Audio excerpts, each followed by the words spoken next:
Salut! Aujourd'hui, nouvelle vidéo, mais j'ai une question. Est-ce que vous vous souvenez de ça? Et mes souvenirs. Donc, et vous savez, et mes souvenirs. Oh, le bâtard. en fait. Bien, je pense qu'il est grand temps.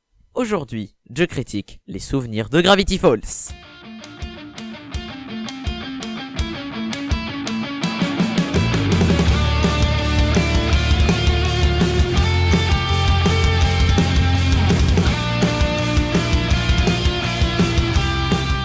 Alors, les souvenirs de Gravity Falls ou Gravity Falls en VO est une série comptant 2 saisons de 20 épisodes pour la première et 21 pour la seconde. La saison 1 est publiée sur Disney Channel à partir de 2012 et s'achèvera en 2013 quand, tout à coup, un an après, débarque une saison 2 sur Disney XD. Il n'y a pas réellement de scénario à la série au début vu que ce sont surtout des épisodes à part, sauf qu'à partir d'un moment, un petit scénario très simple s'installe. Mais d'abord, plantons le décor. Gravity Falls est une ville frappée de nombreux événements paranormaux. Zombies, gnomes, fantômes, tout est là pour te faire chier. Et pas loin de cette ville, dans la forêt, se cache le Mystery Shack, un musée/magasin de choses diverses. Ce magasin/musée est dirigé par Stan Pines, aidé de Wendy, qui est le crush de Dipper Pines, frère de Mabel Pines, qui est du coup la sœur de Dipper. On n'a jamais vu telle présentation de personnages dans cette émission. Au niveau de leur caractère, Mabel est très naïve et rigolote, tandis que Dipper est ultra sérieux et très timide, l'inverse total de sa sœur. Wendy est une rebelle sa mère, et Stan, c'est Picsou.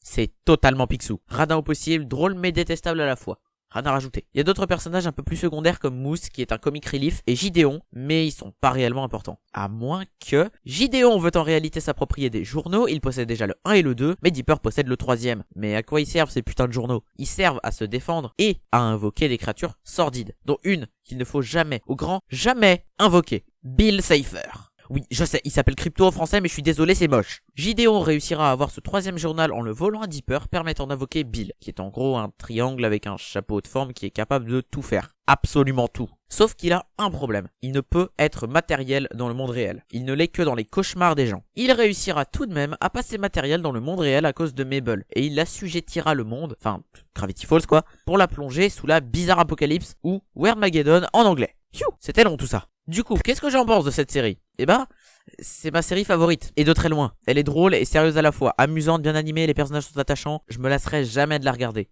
Sauf que malheureusement, la série est terminée, elle n'aura sûrement jamais de suite. Et pour beaucoup de personnes, c'est triste, malgré le fait que les théories fusent sur la présence d'un certain Axolot. Non, pas...